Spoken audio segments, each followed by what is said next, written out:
How to use coupons on Shein app. Hi everyone, welcome to the channel. This is Rose and I'm here to guide you on how to use coupons on Shein app.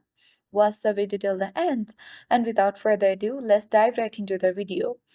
Launch Shein app on your device. Make sure to log into your account. First of all, head towards the shop page, and then you need to select the item which you want to order and use coupons in the checkout section.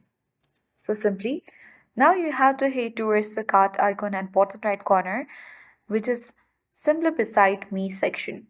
Now you need to check mark the item that you wanna purchase. And once you have done that, tap on the checkout icon at bottom right corner of the screen. Now add shipping address, the shipping method, payment methods, and every details. You have to fill in all the details here and then tap the save button at bottom of the screen.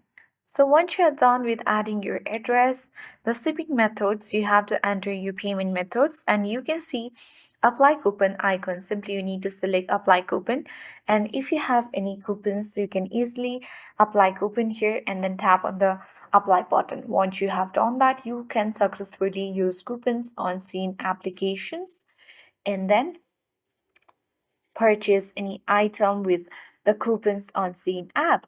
That's it. I hope this guide was helpful. If it was, then do like, share, comment, and don't forget to subscribe. Thank you for watching and see you in the next video.